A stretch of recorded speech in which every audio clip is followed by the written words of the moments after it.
Y'all will join us for the pledge. Pledge Allegiance to the flag of the United States of America and to the republic for which it stands, one nation, under God, indivisible, with liberty and justice for all. Honor the Texas flag. I pledge allegiance to Texas, one state, under God, one and indivisible.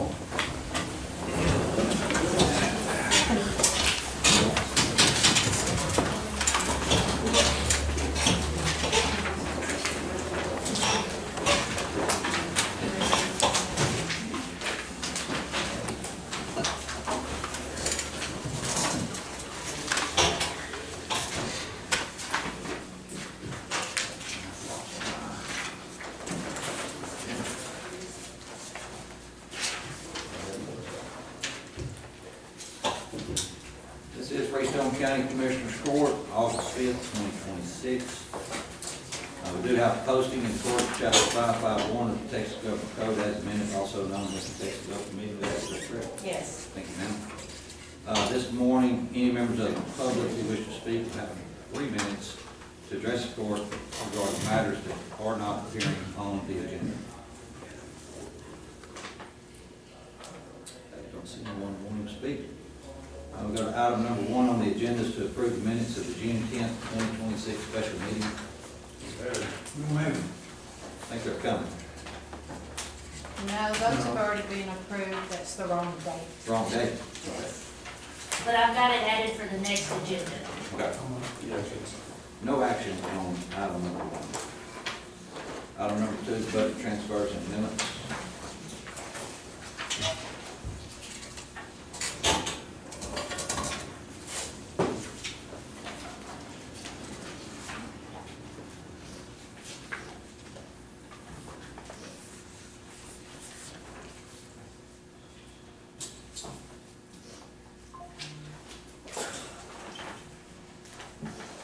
Motion to approve the budget transfers and amendments. Second. Motion second, all in favor, aye. Motion carried. Item number 3, approve and pay bills. 2 sets.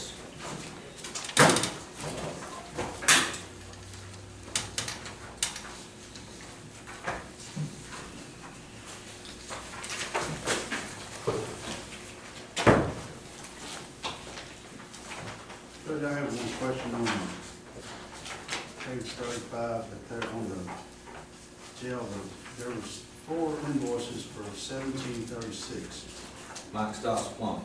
Right. I was just kind of wondering if, Yeah, that's the outcome of you and I going up there and cutting a hole in the floor, trying to get them access for all that repair. So just more expense on no jail.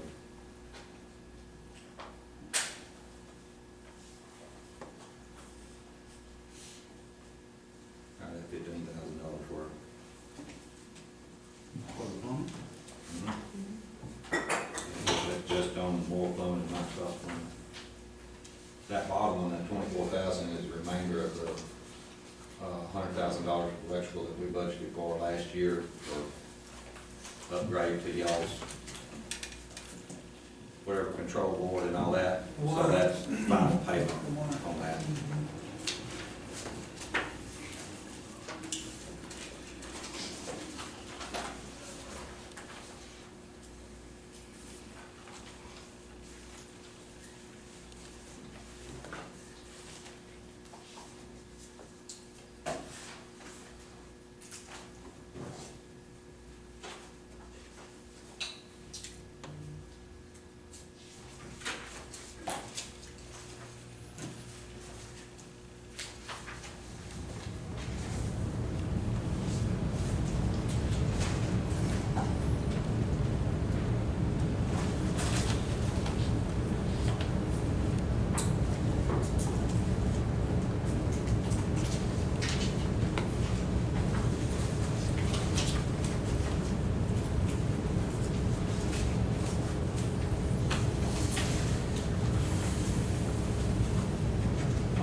senior citizens with cruisers. The new unit for the walk-in freezer is installed in what we're ready to do. Well, we have none of the shops, but they already got it.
Motion to pay the bill. I second. Motion second, all in favor, aye. Carry item number 5, reports. Have a report here from the tax assessor. July. July report for the extension taking. Report from the Tick Fire Department, July 2026, there were 28 calls, 2 structure fires, 2 vehicle fires, 11 motor vehicle collisions, 6 grass fires, 6 miscellaneous.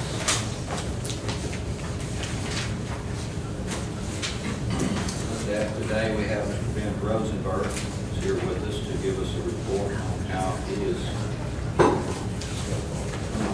calculating what the bottom amount to our tax rate.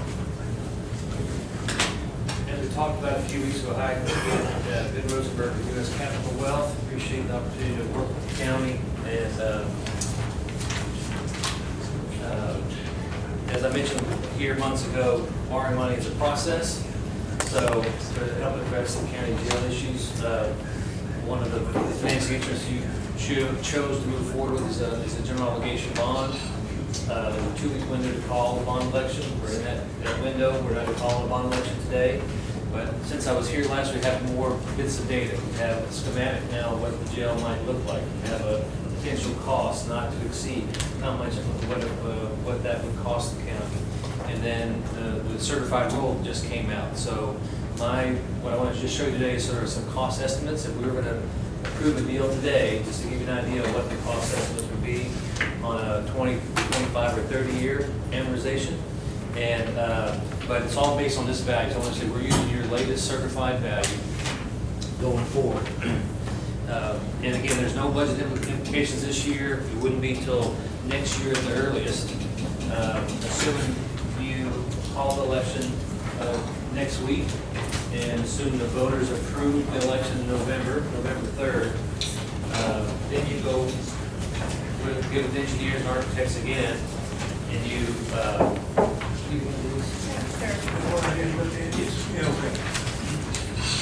in an ideal world, you would borrow the money, you would get all the construction bid documents together, you know exactly how much the jail is going to cost. With actual construction bids, there's like a 30, 45-day window that those construction bids are good. The idea would be to issue the debt right at that time.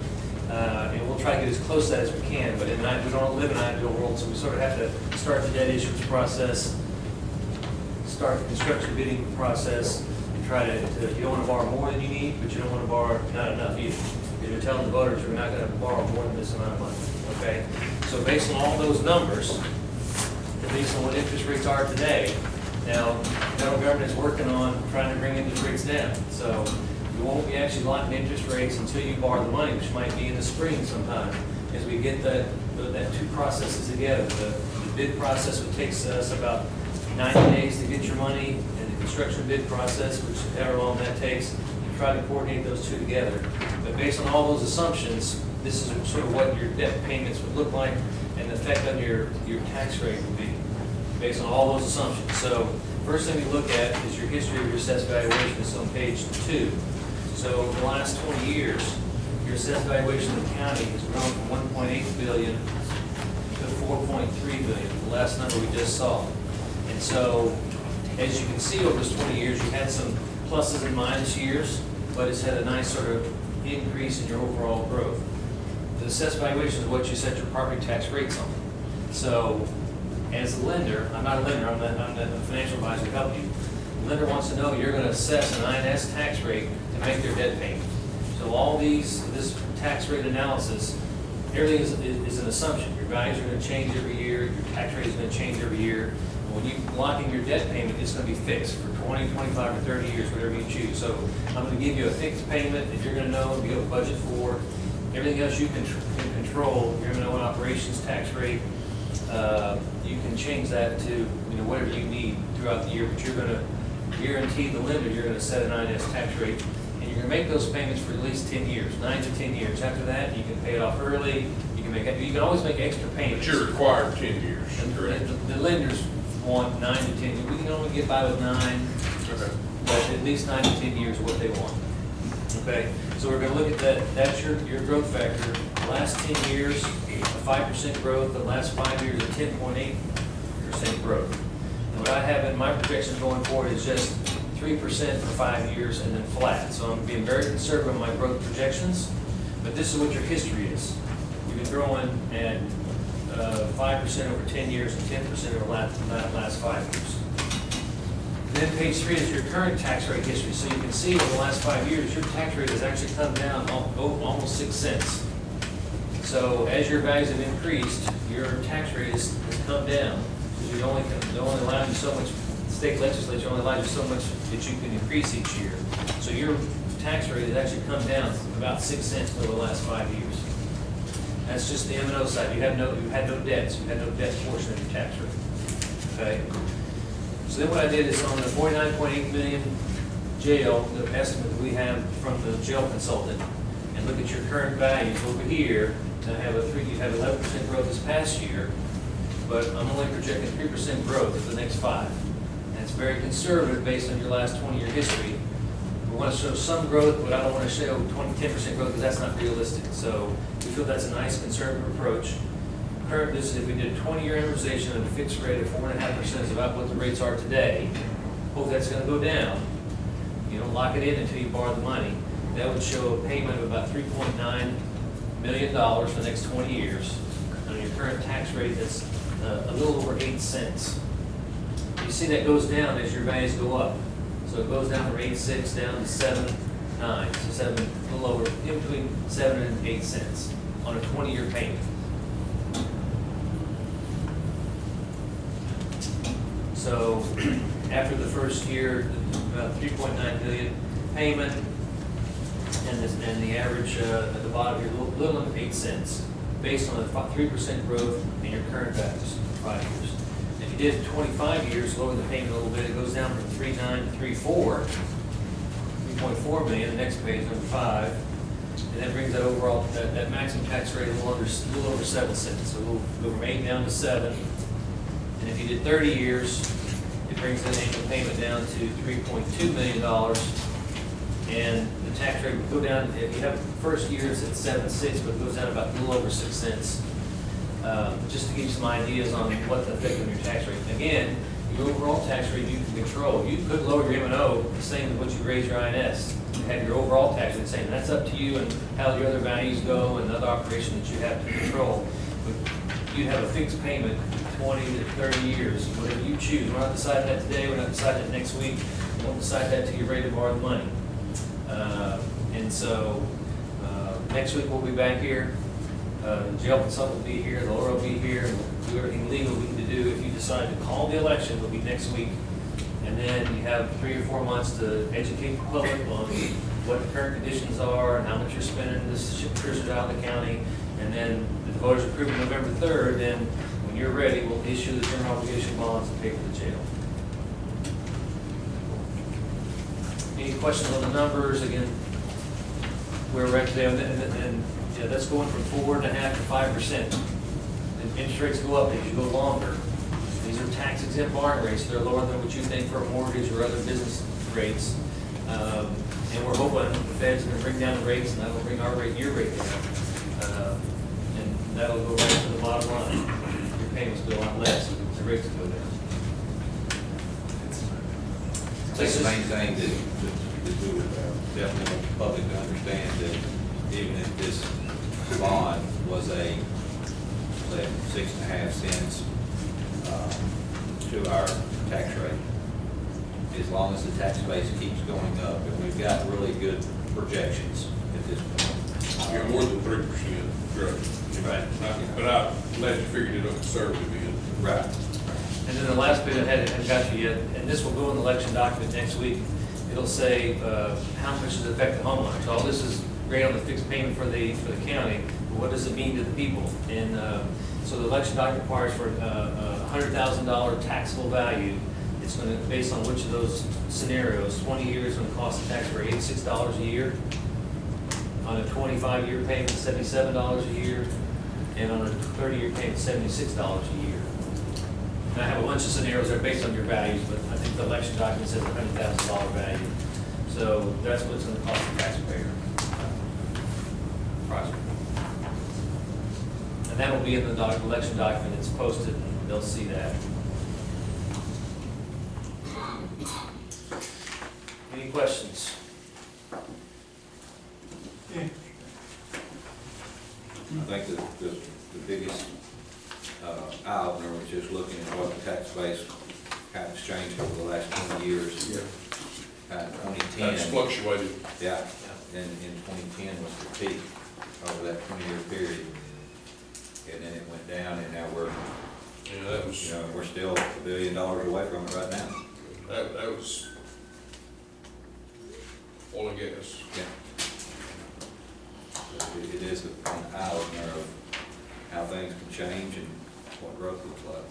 Right. And if it doubles to 8 billion, then that tax rate goes down, cuts in half. 3 or 4 cents. But if that $3.9 million annually for payment, we're paying over $1 million in outside housing. Oh, well over, yeah. Yeah. 2 million. Good travel and Yeah, that didn't take into consideration. Travel, jail repairs. and extra deputies, just to facilitate that. Right, so I think next week, if you decide to call election, the bond will be here to talk to you about what you can prepare. The task will be to prepare a voter information document with all the facts, showing this is what we're paying now, our best estimate of what the cost, and that number's gonna grow, because if you could ship prisoners and lock in that rate now for 20 years, you could do it, it'd be cheaper. But you can't get a county to lock it in more than 2 or 3 years, so that number you're paying out plus some escalation factor versus a fixed payment of what the new jail will cost, and try to educate everybody, invite them to come see the jail, see the conditions that they're in right now, and show them exactly what you're up against. We're talking about just outside housing on that, just say $1.5 million, and then what it costs for the jail that we already have, we're already close to the 3 billion. Yeah.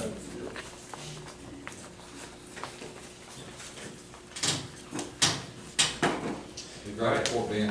Thank you very much. See you next week. Appreciate it.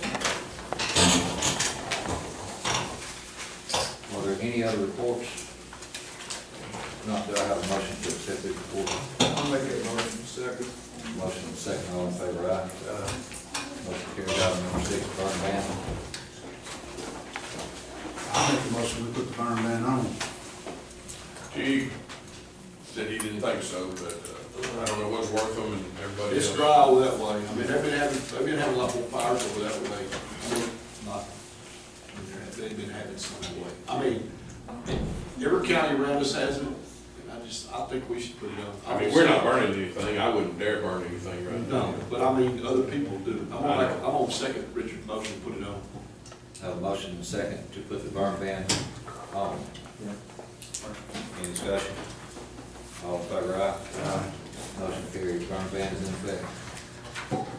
Item number 7, special road use agreements. I think we have, last week, we did a road use agreement for Commissioner Precinct 3, County Road 241. Expand operating, has already, which is really fast, but they have already submitted the bond they requested for $500,000. Have it signed, and will be in here in June. Have a motion to accept the bond per the county road use agreement for County Road 241. I'll make that motion. Second.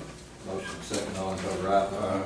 Motion carried. Item number 8, approve bonds and education certificates. Have a CJIS, security and privacy training for Renee Gregory. For artificial intelligence training certificate of completion, I have one for Kimberly Seiler, Michael Dunn, Yolanda Ponce, Willie Sneed, Jack Ogle, John Thorne, Brittany Knopf, Richard McGowan, Marissa Minch, Maria Munoz, Amanda McAfee, Melanie Colbert, Jada Sandifer, and Lori Boston. Are there any other education certificates? No, is there a motion to accept these education certificates? I'll make that motion. I'll second. Motion second, all in favor, aye. Motion carried. Item number 9 is countywide voting.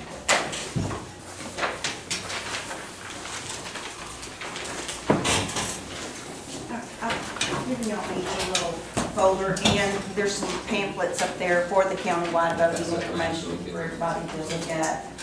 But I'm here to present that we go from precinct based to countywide voting. I've been doing the elections for 5 years. A lot of our counties in Texas are starting to go from precinct to countywide because, one, it's beneficial to the voters. They don't have to go to precinct 1, the Green Barn, to vote.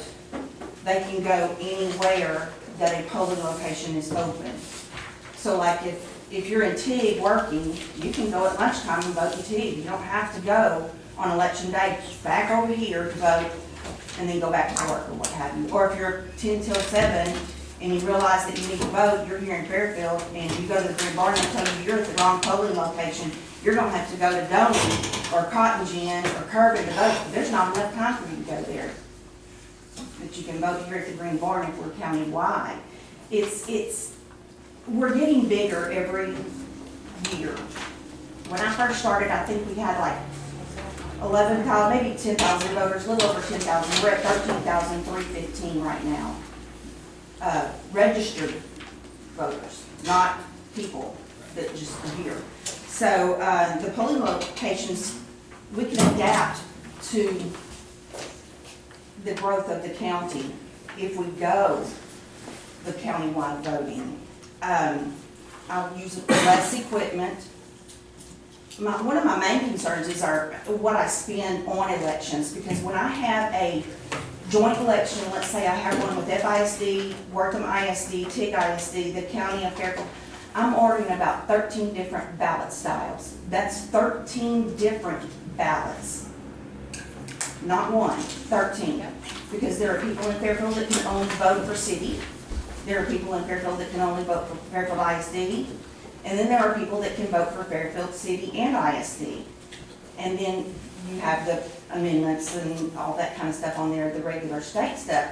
But I have to have all those different ballots for those different people in and out of the city. Streetmen, they even vote for Navarro County. So I have to have that available. If we go countywide, I have one ballot, and I program that express vote that you vote on.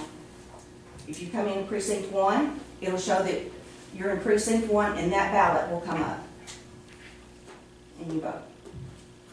I'll just go ahead and say something. So I got a phone call, the first call, Monday, and the call was basically, the rumor was that countywide voting would shut down all the voting boxes No. except for Tig and Fairfield. I No. think it's safe to say that was never the No, plan. never. I've never heard that in my life. Never once. Would not want to do that for nothing. No, So, we had one call this morning saying that same thing, that we were only gonna go to one voting facility.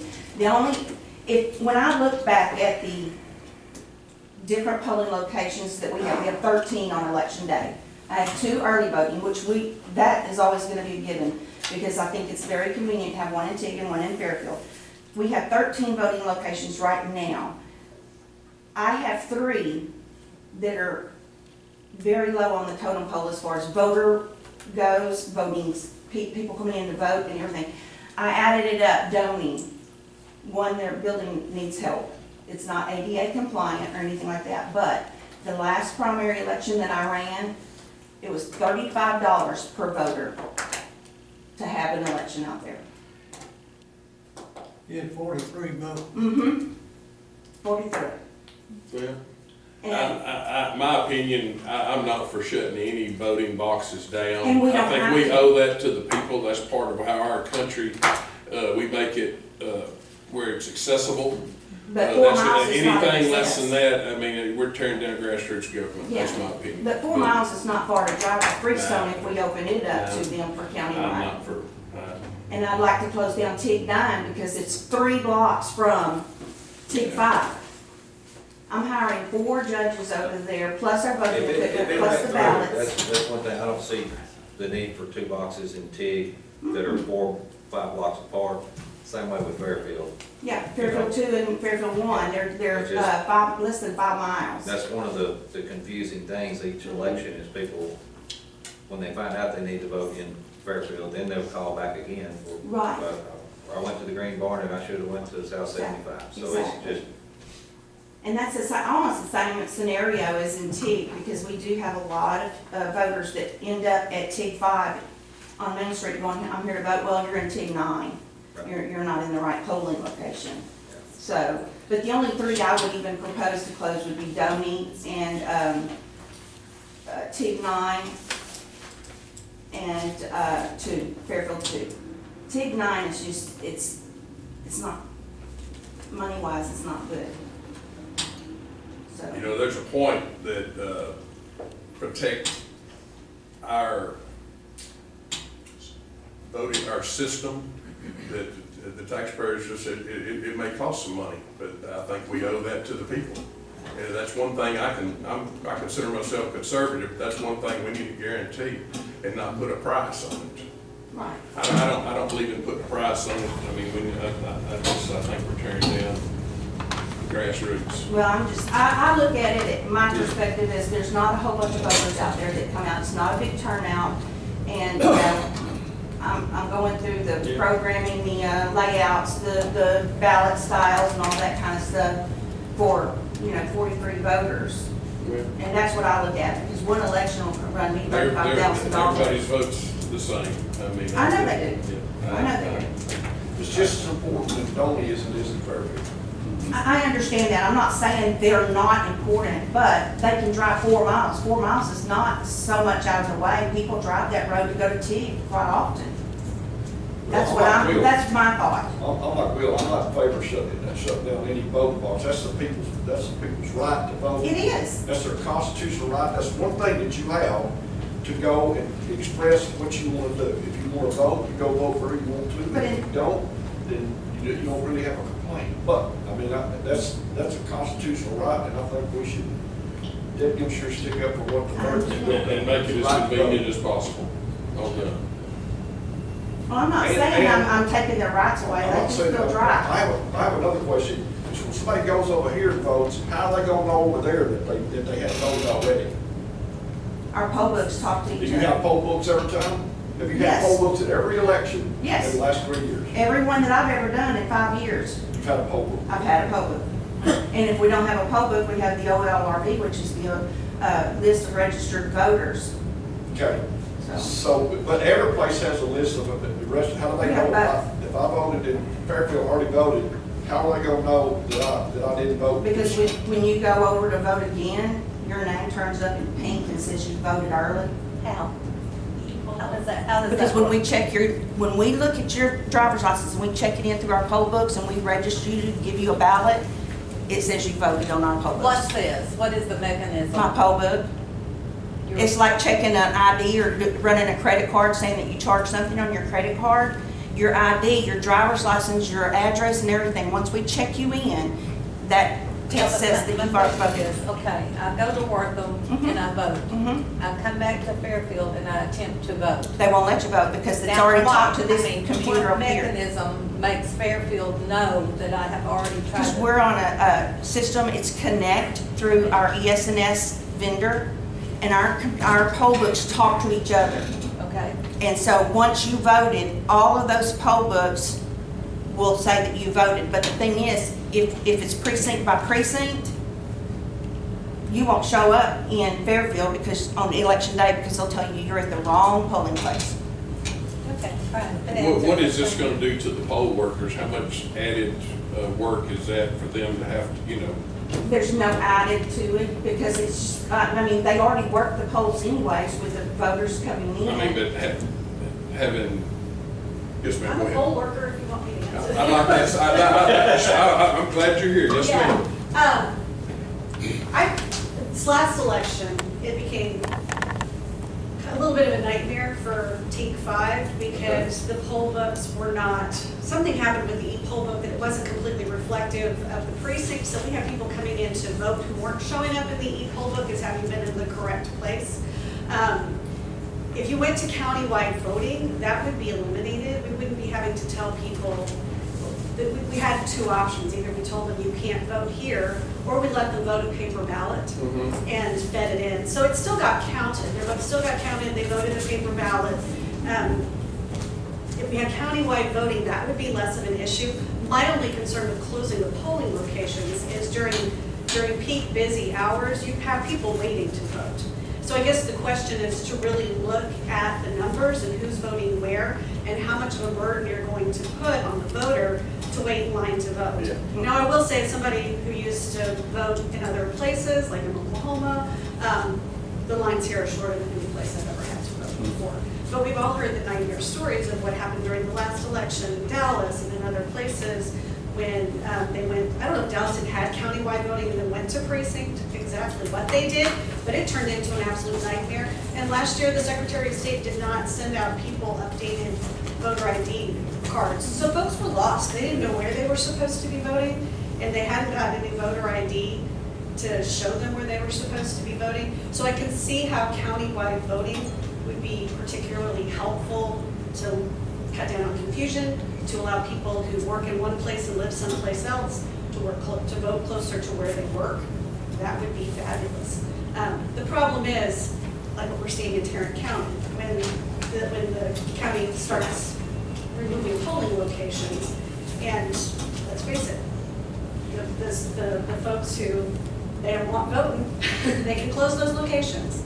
And that's, I think, anything that would suppress the vote in any way would be incredibly concerning. Yes. But county-wide elections, I think anything you can do that helps to increase voter turnout is great. And I think this would potentially do that. So countywide voting could be a bonus. I'm a little concerned over closing precinct locations, but I'm certainly not concerned over countywide voting because we're already using an electronic format. So you're in the poll book whether you can vote in that location or not. You know, if you know how to use the poll book, you can look it up and say, okay, you need to be in this other precinct. You don't vote here. That would eliminate that confusion. I got a question for you. You say you're at precinct 5 in Tig. Yes. So if you went to the countywide voting, what kind of impact do you think it would have if you shut that one particular one down in Tig? Yeah, 9. How would it affect? You know, we frequently have maybe 5, 6, 7 people who come into 5 who are in the wrong location, and we have to send them over to 9. So like, Renee's got a better handle on what the numbers are as far as who votes over there. How would it affect if that 9 was down? How would it affect where y'all? The only way it would affect it is it might make the line a little longer. So, but if you had the polling people from 9 to 5 and those machines, and you'd have more machines and more people in that one place. We could, because the community center, we don't utilize a large portion of that space. It's a very large space, so we could very easily have more machines going in the single location, sure. Okay, I just want to see what And the we, impact. if it did get to the point where there's a line, we would send somebody over there, myself or Michelle, we would come and help y'all. But in saying that also, if we were to do this, then after the first election, I would know how busy that polling location would be and add more people to work and more equipment to be there on hand. It's an equipment issue and how quickly you can check them further. Check them in. So, Yes, sir. So Pete Harper, I'm the Democratic County Chair. So I've been a poll worker for going on 7 years now. I've worked maybe in that time six different locations. I bounce around a little bit between early voting. I just go wherever need be. First, I'm in favor of countywide voting because there is a lot of confusion with people knowing polling stations. Particularly our early voting stations like Precinct 1. On election day, I would say a full third of the people that come through the door are in the wrong place.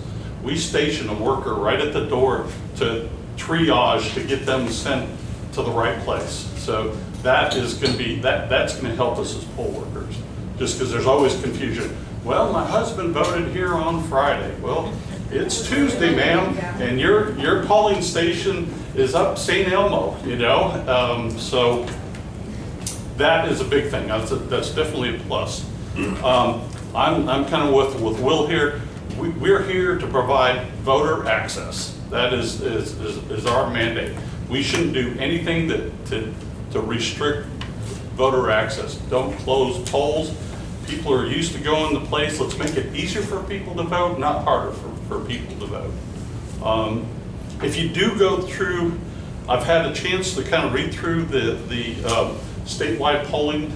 If you haven't already, have the county attorney review that before you go forward with anything. There are a few things in there that we're not currently in compliance with the Secretary of State guidelines. One of the things is you're going to have to open 2 more early voting stations, 1 per commissioner's court. We only have 2 now. You're going to have to go to 4 for early voting. So that's in the Secretary of State guidelines. So review it. Make sure you're not closing. You know, you say let's combine 9 and what was it, 5? Yeah, they're in close proximity, but they're different commissioner court precincts. Right. But when you're doing county-wide, So, they're gonna have a but you ballot. have to be careful. You need to look at all this stuff and just not go into it. So I just, if you do go forward with it, have somebody review it, have the city attorney or county attorney review it, make sure we're in compliance before we go. Because there's potentially some issues. You're changing some of the rules by doing that. I guess any questions? That's kind of. So are you saying that if we go to countywide voting, we have to have early voting in each county commissioner's precinct? Yes. My reading of the rules, I yes. did not read that, but Well, It's all in is those it letters and also stuff. a law that says that you have to have 2 weeks of early voting? yes. Yeah.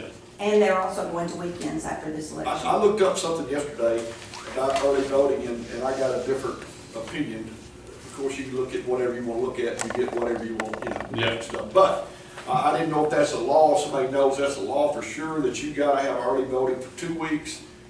Or is it 2 weeks in the whole county, or is it 2 weeks in different places? So now then, the way I understand it, if you're saying, you will have to have early voting in my precinct for a week, in his precinct for a week, so forth, is that correct? Yeah, that's my understanding of my interpretation. Well, now it's weekends too, isn't it? Yes. Yeah, so you Four got, locations for 1 week each? yes, Instead of 2 Concurrent. locations for 2 weeks I each? didn't read that, and. but I've been reading whatever, that. early voting, you need, as I understand it, you have to, each commissioner court has to have an early voting location if you do go to this, and whatever guidelines there are for early voting, Yes, sir. you have to follow those.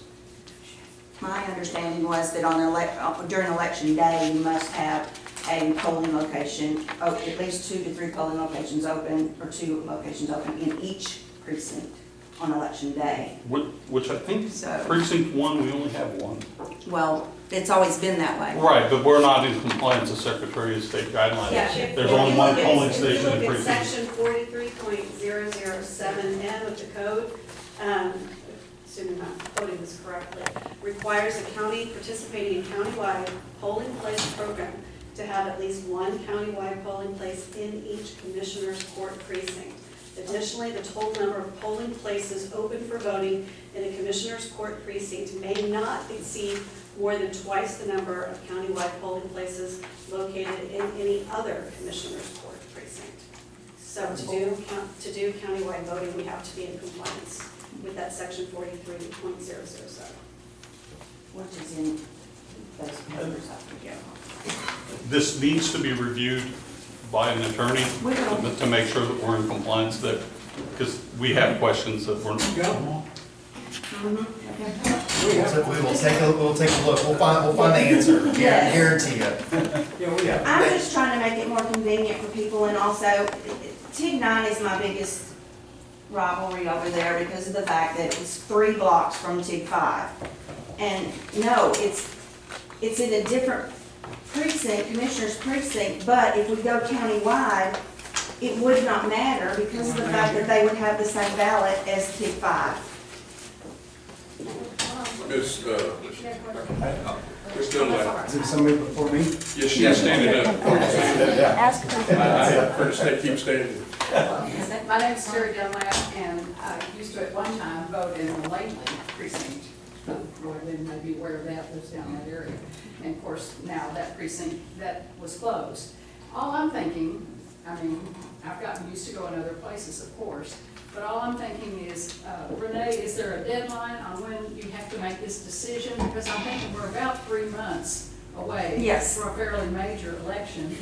I don't think we'll complete it before the November election, Okay, because we so- have to do a lot more stuff than just So that's present. my thought. I think the idea that we need to research this. Yes, yes. And having grown up in Dallas County, I understand how it is convenient to be able to vote at various places depending on where you're working or Yeah. what you're doing that day. I think that's really, but I hesitate on closing the precincts. I think it would cause a little confusion to do too much of this before this next election. Right, right. I just think, take our time, Yes, look at the advantages, and then try to keep the public, as you say, you get a lot of calls where people have heard this, and then told them that, you know, and so if there this are a lot of does come to fruition and we do rumors, yeah. happen to really close like 1 polling location or 2, we will advertise in the paper and do Or all the- I think that, it's too also the soon to radio. take any No, we're not, action no, it won't be. prior to this Right. election in November. I just think people will be confused, they'll be upset, and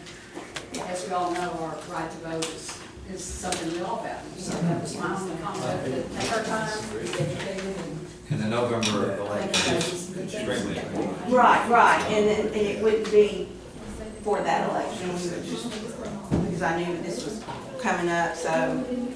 But I just think it's, great for, as fast as we're growing in Freestone County, to give the voters, countywide voting would be awesome. I think we might have more voters, and if that be the case, because, it's the convenience of being able to go anywhere, any place, and be able to And vote. there's no problem, you can guarantee they're gonna be able to pull up the right ballot when they show up. Right. They're kind of doing that anyway, because early voting. Yeah, I know, early voting, same thing. Yeah, it would be just like early voting. It does and has happened that people got the wrong ballot. Yeah.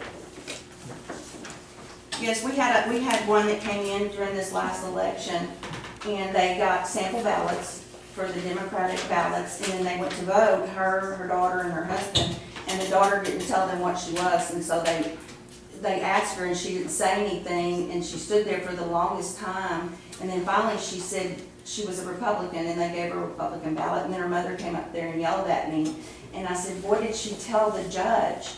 So I called my judge, and they said, no ma'am, she said she was Republican, and I said, well, that's why they gave you the Republican ballot. So, it does happen. Thank you. Well, most of my objection to the changes just got explained. I did not know that we were not trying to do this for the coming November election. I was dead set against this, but if this is something that's only discussion right now, then I'm wide open to that. I don't want anything changed for this coming November, because this is way too far of an important election coming up for us this year. Yes, exactly. Governor Abbott has done enough to already disenfranchise a lot of voters, and I don't want anybody else discouraged. I worked the Green Barn this last election earlier in the year, and I saw frustration with a lot of people because they were uncertain of where they should be going and what they can do. But I think we can talk through all of this and help. I want more people to know that they can come and vote and where they can vote, and not walk into somewhere and be told, no, you're in the wrong place. So as long as we're only talking right now, not changing anything for November, then I'm wide open for more discussions. Can I ask you something? So what's your thought right now for the countywide vote? Well, for right now, I am not for it at all. And the main reason is because we don't have a good way to know if someone would go to vote here and then go vote somewhere else tomorrow. And I know you said the opposite of that, but that's not what I see. And that's not what I hear from people.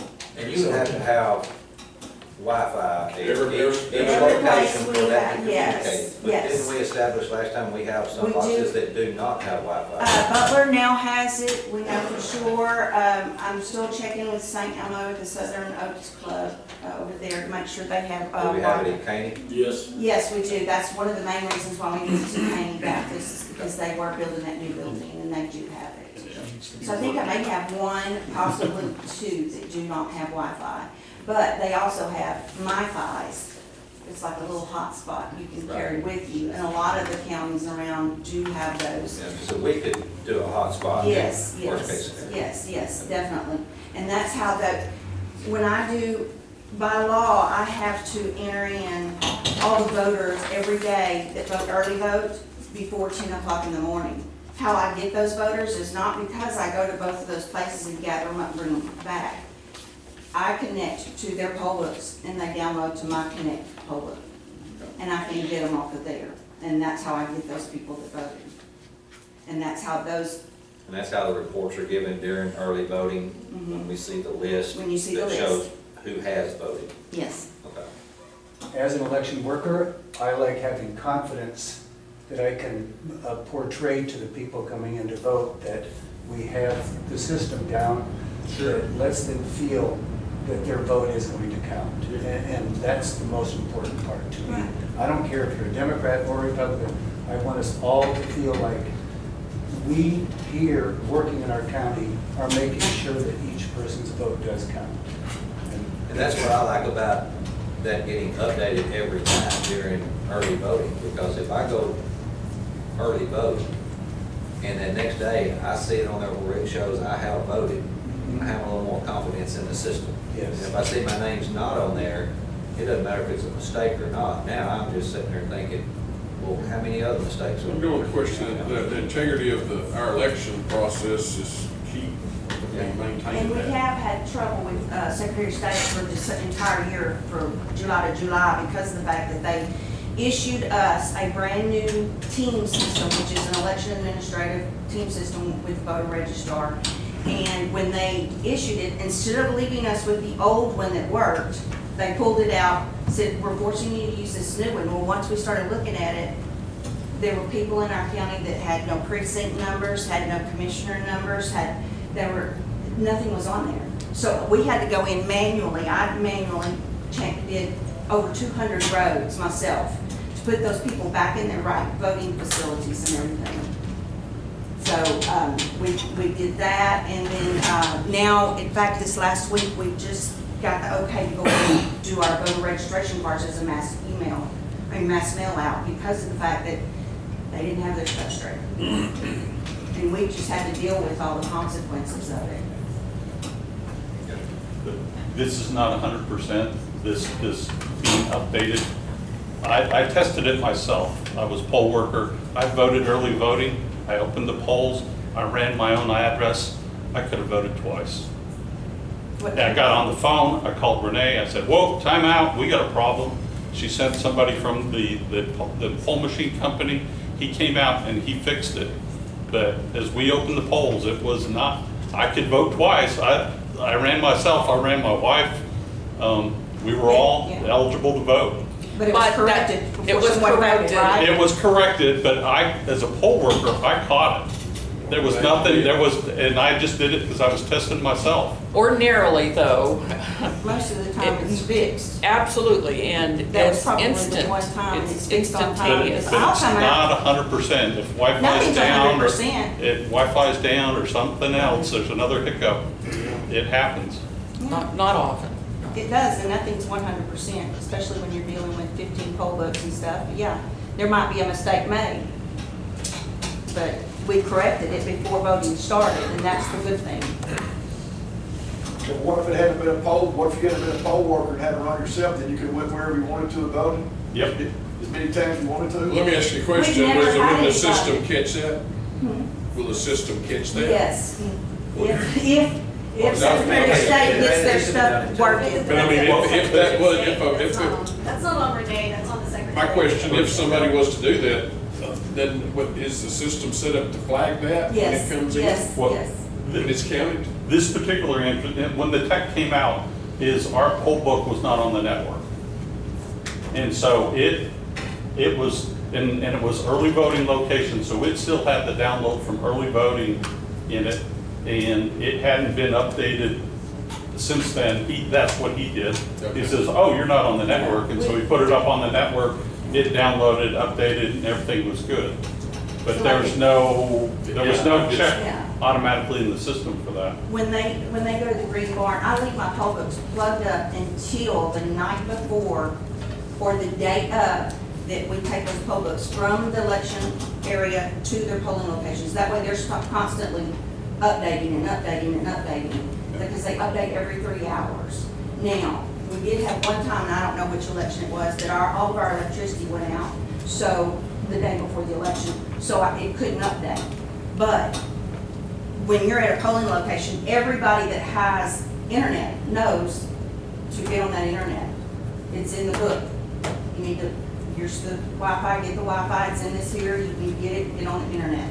Is the Secretary of State responsible for cyber hacks? I mean, so you just, Yeah. so you're on the internet, so now you are hackable at that point. What they do, of course, I take the cybersecurity. ES&S does their job as far as cybersecurity goes. So when I download stuff from my OLRB that I get from my team's system, I download it on a thumb drive. I put that thumb drive into that poll book, into each one of those poll books. So that information is only going to those poll books. So when those poll books talk to each other, they're actually talking to those poll books in my computer that I have that connect with, is what it's called, connect through ES&S. But does the Secretary of State have any responsibility? I would think so, if it's cybersecurity and their information is going out, and they're the ones that we have the information with. because Have the we teams thought is about through paper this- ballot? Hush. I thought I'd bring it up. We have, but then we've got people calling, what's the results, and we haven't started counting yet, at 10 o'clock at night. So, I know Secretary of State does their cybersecurity because of the fact that I take their, of course, take their test every year, so. I just think a lot of people are concerned about the internet being vulnerable, and when those computers are allowing you to access their information. Right, but I will say Everybody's this. been had, and if you can access it, then somebody else can too. It's really good enough. The Secretary of State, what we put on those poll books is the list of registered voters. That list is for public information also. So that's all they're getting. They're not getting the way you vote, who you voted, how you voted, or anything. Just That, vote. yes, that information goes into that big DS200. That is not on the internet. That is a thumb drive that comes back to me for those votes. I mean, everybody is still getting a ballot. If you check, there's a physical ballot, thermal ballot. You know, you still see how you voted. Right. And as poll workers, we encourage voters to review it before you feed it in to the DS. So there is a paper trail, there's not. Right, yeah. Like, so you can't hack into the system and change a vote. That's. Yeah, And that's, also, if somebody wants to come in to vote paper ballot, they can ask for a paper ballot. Thank you, dear. So, yeah, but I mean, and we do have a lot that vote paper ballot. I mean, all of our mail ballots are paper ballots, our provisionals are paper ballots, and we do have a few that come in and want a paper ballot. Not Because they enough like to people read. know that they can ask for a paper ballot. Not enough people do. I experienced it for many days, and there's a lot Well, of that's people something that I'll do in not training know. then, Yeah. because I have to have training twice a year, so we'll bring that up in our training sessions. So, thank you. Sir, when you said earlier that you had to have, they got a tech out to fix that problem. Yeah. What did the tech say the problem was? It just needed to be updated? well, I think with the instance, we were voting, precinct 1 was voting over at the courthouse and not the Green Barn. And so it had been early voting at the courthouse. The machine sat over the weekend, and Tuesday, we open up for voting. And somewhere in there, it lost the Wi-Fi. And so we came in and it booted up and it looked fine until, so it still thought it was early voting. The machine did. Okay. And the And it reason had why is never gotten because- updated by the state over the weekend and all that. That's And- right, so we had the voting down here at JP. JP, 23s, and- yes. And we had to move. What Election was, day, we went back to the Green Barn. what was the deal with that? Why did we- Green Barn. The cancer support group was in the Green Barn. Yeah. Yeah. So it was an unusual Yeah, it location. wasn't normal. It wasn't a normal location, Yeah, but and those poll books are not, they're not like a computer or a laptop. They don't automatically hook up to that internet. You have to hook them up to that So internet. how do we keep that from happening? You have to look at the poll book to make sure it's got the green check on there. So Well, I'm you can hook talking to the about internet. having to vote here, Oh. vote over here, Well, because of, that was just a fluke. So now what we do come January, or the end of December, actually, we take a list of all of our elections to the city hall, to Wortham, to do everywhere we're gonna, what days we're having elections, when early voting is. That way we can get on their calendar as quickly as possible. we could go in advance years, because we know what the election rate's gonna be for the next calendar days. We don't need that. With the exception of runoffs and whatnot. Yeah, I think in Wortham, I think they voted at the fire station for the city elections in the school, and then they voted at the school on election day. Because the fire department had, I think, their barbecue or something that weekend, and we couldn't do it Saturday. So now we're back at City Hall, though. Now that City Hall is fixed and beautiful, we're back at City Hall. We have a nice, beautiful room over there, so we're good to go over at Martin. Mm-hmm. Does it have a ramp? Do they have a place where people can go up? Is it 8? Do they have a ramp? They do at the end of it. Like Brick Street's here, and it's down here, and you have, kind of like the way it is in T, you have to go down further to come back up. Yeah, I know they redid the streets, redid the sidewalks, so I didn't know if they, Right, right. hopefully they did that. Yeah. But with that being said, we can also get the ramps if we wanted it to be right in front. So for the city and for the city and the county, it'll all be at the city hall, City Hall. not at the school anymore. And I'm very happy over that. Because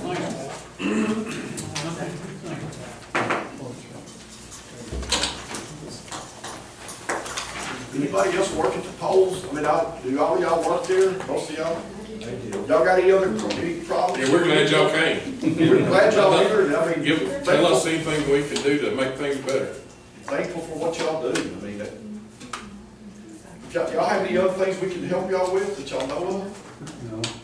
No, I think we're doing No, I okay. mean, that's my only concern is if you close a location, that the wait times could potentially increase. But there's really, I mean, as far as T9 goes, there's not that many people who vote at that location. And they generally come to us first. And we have to go tell them, Be no, there they're over anyway. there.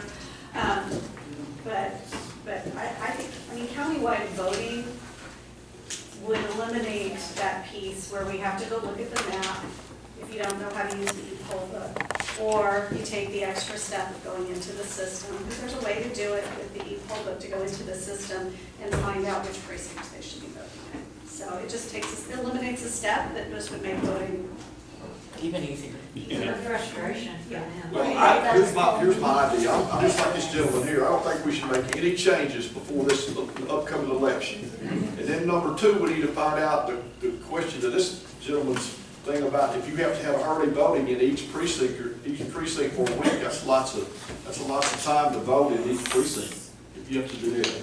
And I mean, I'm sure you're more up to speed on it than I am, but I mean, that's something we definitely need to look into. And, so, I mean, that's my feelings. I just don't think we should need to change anything until after this election. And then we look at it and see what's best for the people and what's best for the poll workers. Efficiency. I think one thing that, and I don't know if you gentlemen can even help with this, I think it's more up to people like myself and others that do volunteer work.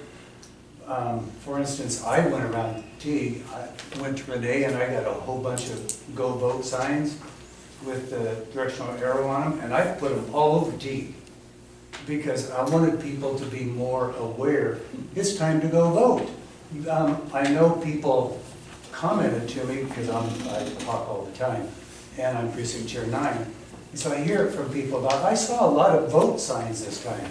And I think that's important for us, because a lot of people are very apathetic and they don't think about it. And then they're like on their way home, 10 minutes to 7, oh crap, I didn't vote. And then they stop in the wrong spot, and then they're frustrated. But if we have more vote signs out, more people will say, man, I'm glad I saw that. I gotta remember to go vote tomorrow. That's where I want awareness for everybody, so that they can know, and anything that you guys can encourage people, city mayors, council members, whatever, they're all called in our towns and cities, encourage them, because you guys are the leaders of our county. Encourage them. I know that I do in Teague. I talk to the mayor, and I want people to know more about it. I went and put up those big banner things over the top at your voting location. And it made a difference for people to see that, because that's a really difficult place to dress up so people can see that they got to go vote. So anything we can do to encourage and make more people aware of it's time to vote and where to go vote, I think that's real important for us. The rest of these things are fun discussions. Yeah, I can attest to that too. And I think having more consistent locations, because I know the first year that I moved home, that I voted in City Hall. And then I voted in the community center. So like there has been some turnover of voting locations, and that's part of why people are confused. Yeah. So if we can, Yeah. you know, make that set a little bit better and not worry that somebody has something on the calendar for a barbecue. Well, sorry, it's election day. Yeah. You know, if we can make that kind of sacred and people know where they vote and it stops changing, then that would be, I think that would be beneficial. Yeah. Yeah, I like that.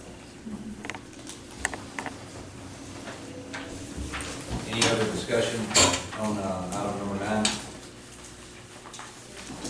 Not, was doing no action. Just, take about 5 minutes.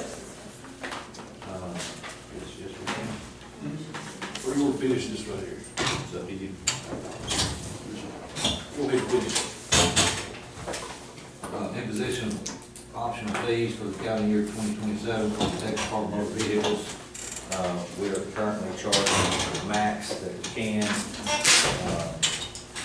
and we were advised by our tax assessor to leave things the max anyway.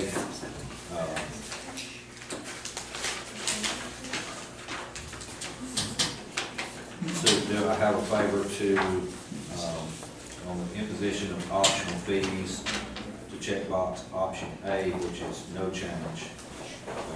Shannon will charge the same fees that we were in 2025. for 2027. You need a motion. I do. I'll make that motion. I say, Motion second, all in favor, aye. Any opposed? Motion carried. I'll go ahead and take that option A, Renee will be in the bill.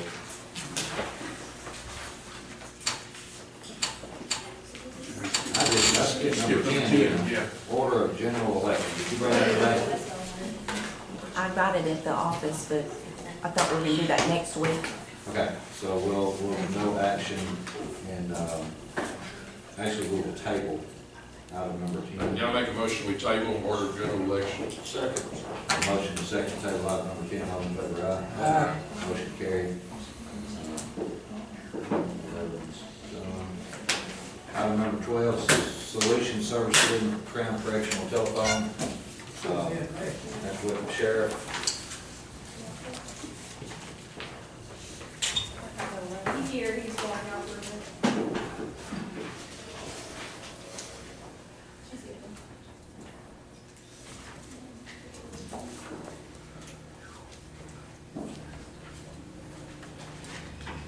Jeff, we're on the Crown Correctional Telephone Agreement. Yes, I thought we already did that with the commissary agreement, but I can't locate it, so we're bringing another one up here. This, what's odd on this one right here, it's a 5-year agreement. At the same time, this shows that the effective date would have been on May the 1st. The fact that this was. Yeah, that's what I'm saying. We brought a commissary one up here, and I thought I brought them both up here, but obviously I guess I did not. So that's what that's for. The fees that are on the back, if anything changed? No, the law changed for what they can do as far as fees for the telephone, so some of that did change, but that was because of the law. This is at zero cost to the county, is that right? Right. Okay.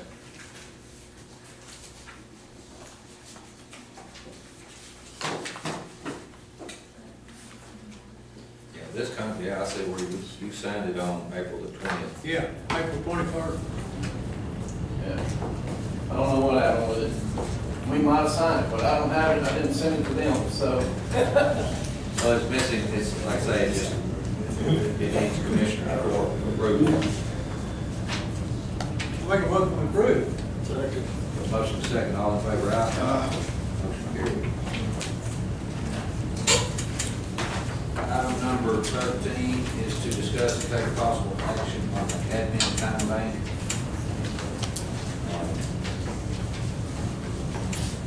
Admin time was pretty much used last year, and we had some bad weather days. People didn't have no admin time left, so they were going to the beauty shop. Not have no admin, you know, try to do things right, and people don't take advantage of it. So cut it out. Admin time should be for Mother Nature and acts of God when you can't come to work because electricity's off, computers are down, something, office is flooded, something like that.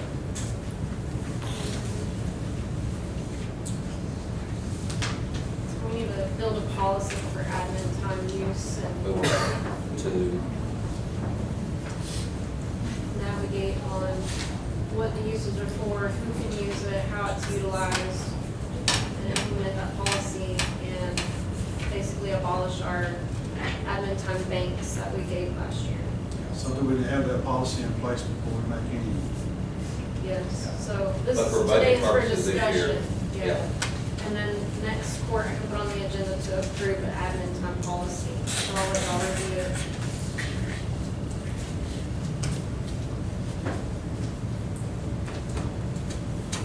So this is just for discussion.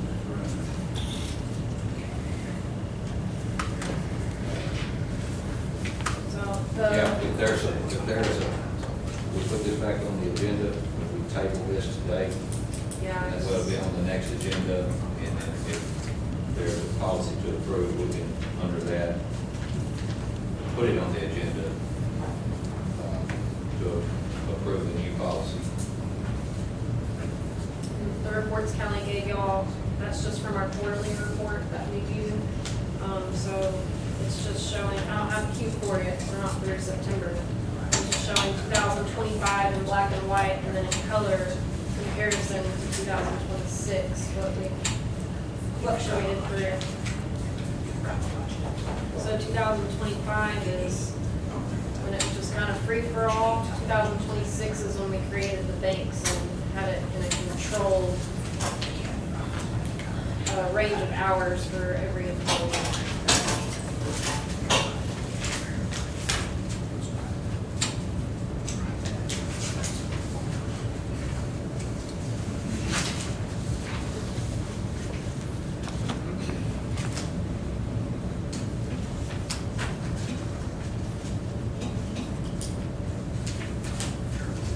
Any other discussion on number 13? Now, is there a motion to table? Wait, vote. I second. Second, all in favor, aye. Motion carried. Item number 14 is to discuss take possible action on replacing the sick leave pool with Florida paid short-term disability. You want to go ahead and break that? No, I'm ready. Ready? Okay.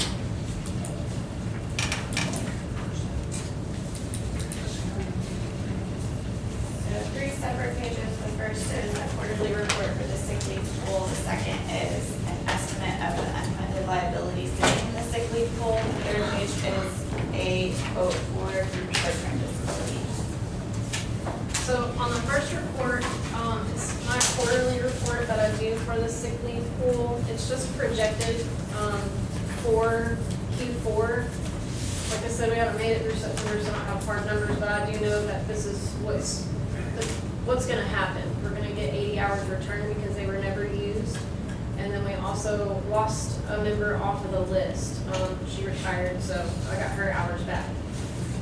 So that gives us a current balance back at 2,993 hours, which our cap is at 3,000. So we're just right back to the beginning. We haven't even had open enrollment. Last year we had 670 hours donated during open enrollment, so it's just going to push us up closer to 4,000 hours that were donated. So this creates an unfunded liability for the county that we're not really budgeted for, but since we're in budget time, we're talking about all the things that are costing us. And if we had multiple people take time off out of the sick leave pool, it could potentially hurt us financially.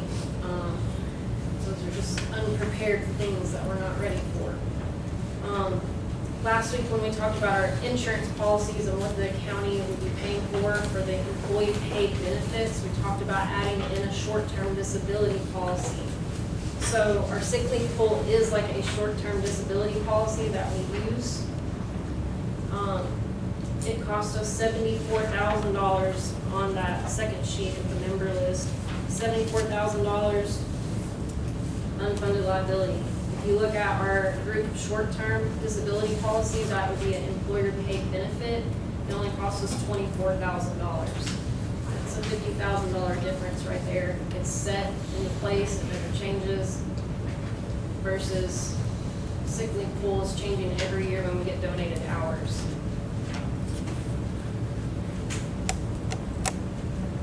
This has been a topic through a lot of different counties. Hill County just yesterday in their commissioner's court abolished their sick leave pool and adopted a short-term disability employer paid benefit.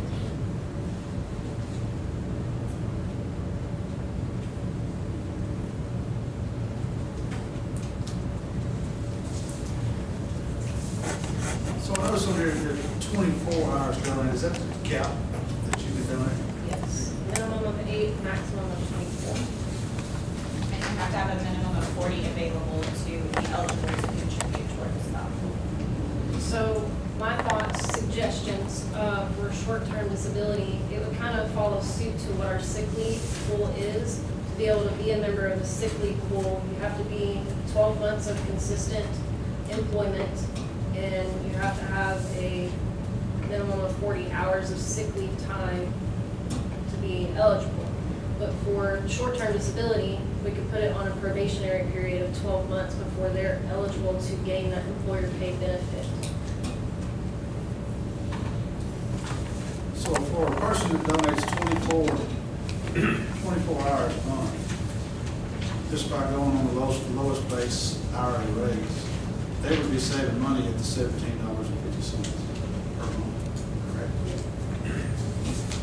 Because if you do it 24 months at $17 an hour, they would be actually saving around $100 and something a month, just by going with the $17. Does that sound right to you? Well, that 24 hours is a one-time donation. That's not a monthly, hourly donation towards the pool. That's annual. Yes. It's just, it's an unfunded liability, what the value of that pool, but it's also, it's never budgeted. So. I don't know how many it's donated hours I'll get this year.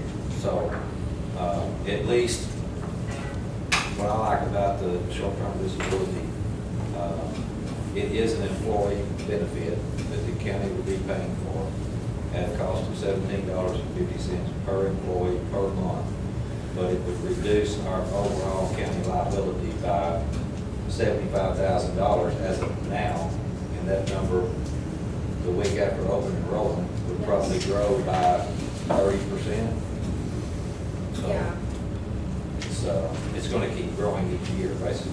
Right, and it's also, you know, the employee would get to keep their sick hours instead of donating them to the pool, come open enrollment. Also, like the privacy issues, for us, you know, it's something that my office has to keep up with and know who's on the list and what they need that time for versus having short-term disability policy. That's between the agent and them or their provider and them.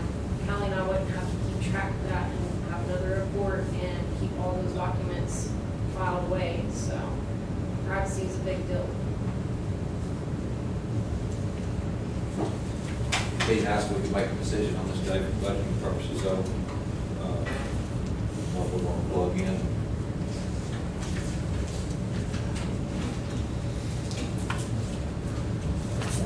$24,360 annual expense. And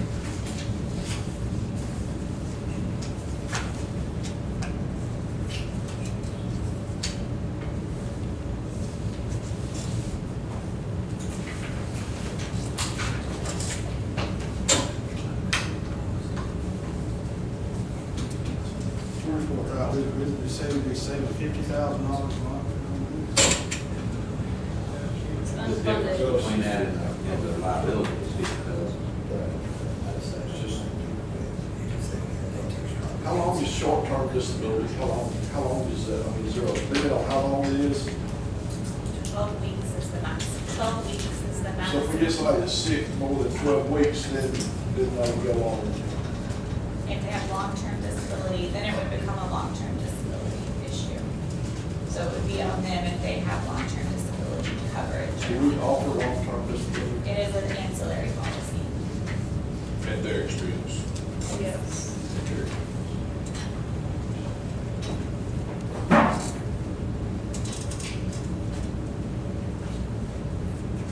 So what do you need, motion to honest admin time and go?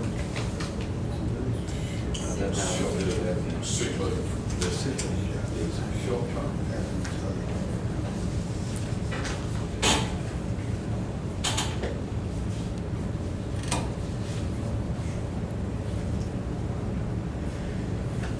People would need to understand up front that what's been donated to the sick leave pool was donated. If we abolish the sick leave pool, it doesn't mean that you can ask for what you donated back. You lost it when you donated it, just, that'll come up if we don't put it out there in the open. Once it goes away, it goes away. So we're not redistributing those hours back out. There's a continuous liability at that point, so. And that's not just Freestone County policy, that's, comes from,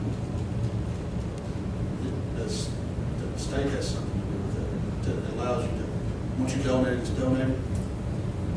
Was there an AG opinion on that? Or something? No, but per TAC, and we talked with Billy, so it's just HR, with TAC about those hours being county-owned hours now. So, Once they're donated. yes, the employee signs and voluntarily gives those hours to the county.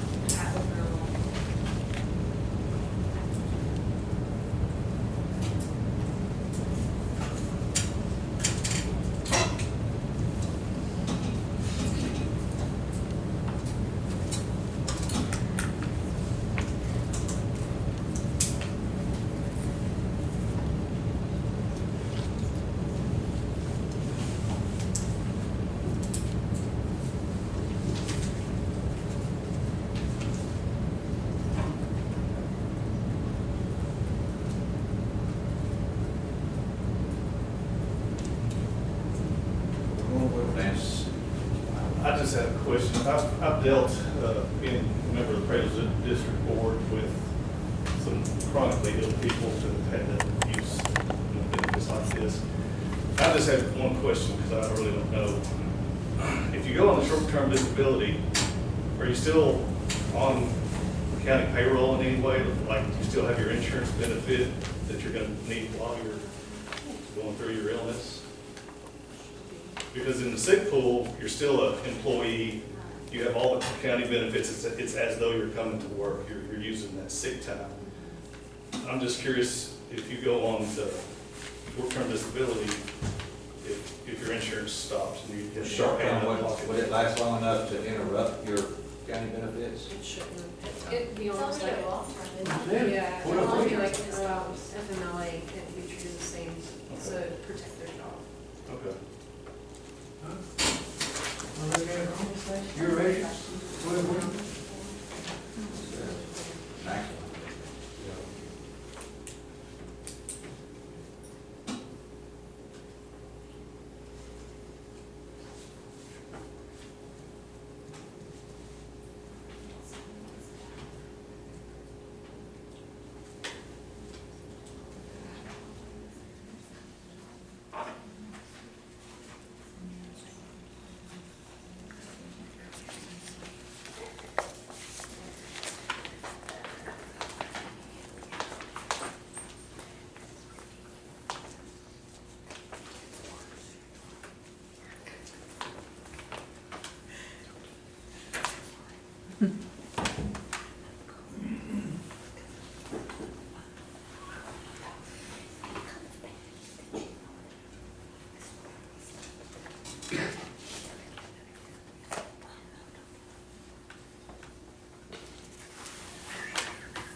To mention on the short-term disability that our agent had also mentioned that all pre-existing conditions from a group rate plan are waived. So once short-term starts, if it was a pre-existing condition, it wouldn't be to the policy, it would cover it.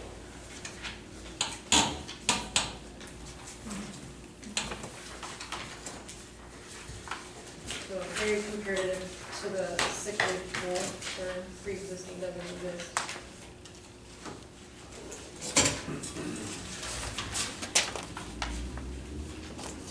If we want to go with the short-term disability, you need a motion to go away from the sick pool and go to the short-term disability. Can I ask one question right quick?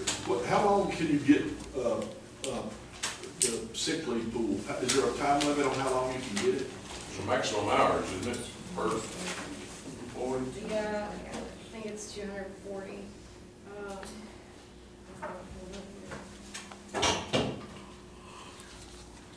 It's 240 hours, which would be about 30 days, 30 working days that an employee is eligible. Okay, so as opposed to 12 weeks. 12 weeks. 12 weeks is, 60 working days. so they would actually have it longer by the short-term disability than they would by the sick leave pool. Right. But you still get paid. And it would run concurrently with FMLA, meaning they have that job protection, which FMLA is also a maximum of 12 weeks. Yeah, if it'll make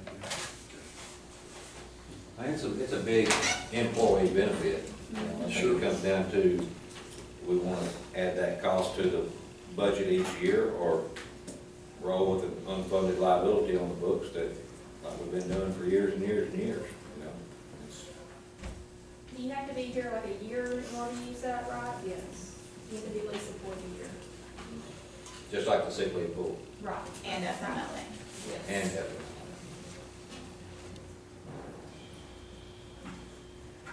So if anyone had any kind of planned prolonged surgeries and recovery, it would cover maternity leave. And then also at open enrollment, they would pair it with, if you wanted to buy a long-term disability to, if you had something. How does our maternity policy read now? How many days? You don't have any of them. Huh? You don't get any. Oh, you don't get any? No, we have no paternity or maternity. Take vacation. It's just FMLA, which is Okay. unpaid. And you use your own. I didn't know, I was curious. Oh, you didn't go? No. I just, yeah, I just thought like that a long time.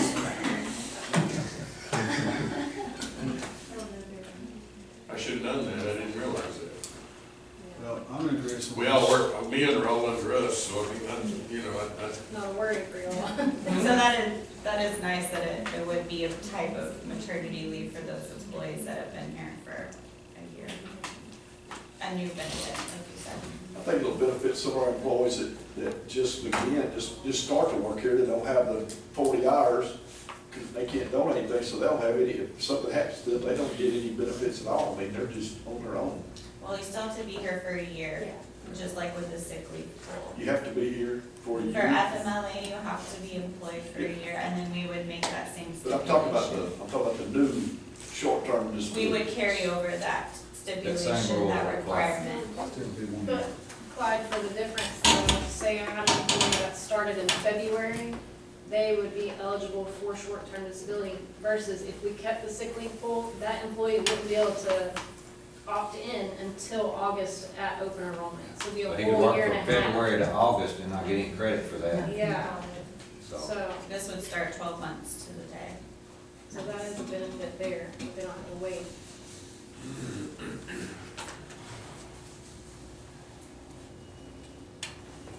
Make your motion, Rico. Trying. I bought the short-term disability, so we make a motion that we get away from the sick pool and go to the short-term disability. With all the one-year stipulations. Same stipulations that apply to the sick leave. Same criteria. So it would need to say abolish the sick leave pool and adopt the employer paid short-term disability policy. Exactly what she just said.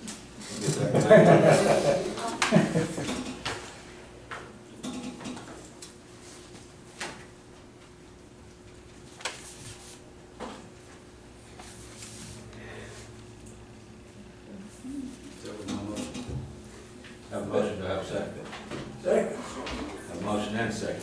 Any other discussion? my only deal about getting hooked up to insurance, we know how renewals go, and I just set ourselves up. I mean, I just hope, I guess we just have to. It is a 2-year rate, no rate change guarantee. That's the only thing, it just, it never fails, it's, nothing goes down. Have a motion second, all in favor, aye? Aye. Motion carried. Item number 15, budget review, take a short recess at 10:34.